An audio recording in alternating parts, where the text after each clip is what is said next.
Paano ba maging banal ang tao at ano ang paraan? So dyan ka lang, ipaliwanag ko sa inyo ang hustong kahulugan sa pangalang banal. Okay? Una, habang may buhay ka pa rito sa mundo ang una, masunod mo ang kalooban ng Diyos. Sa salita at gawa na mabuti.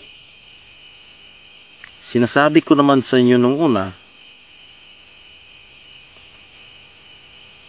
tungkol sa mga ganyan. Pero mas marami ngayon nagtatanong tungkol sa hustong kahulugan sa salitang banal at ano ang paraan para naging banal. Okay? Unawaan nyo?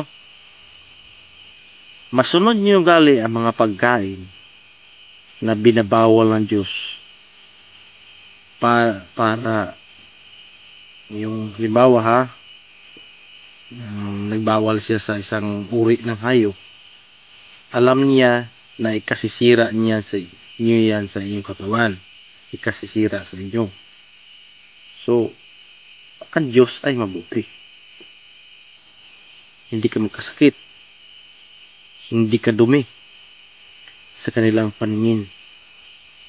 Okay? Sa mga pagkain, iwasan nyo ang binabawal ng Diyos. Pangalawa, yung ugali ninyo. Banal kayo kung kayo ay mabubuting tao. Ulitin ko, sa salita at gawa, sa kilos ng iyong buhay. Pangatlo, banal ka. Ibig sabihin sa banal, perpekto. Naging banal ka dahil makapangyarihan kang tao. Yan, perpekto ka sa kabutihang gawa. Dalawang uri ang banal. Banal sa mga masama, banal din sa mabuti. Ang hiniling lang sa Diyos sa inyo ay banal na kampis at butihan. Kasi dalawang uri ang banal.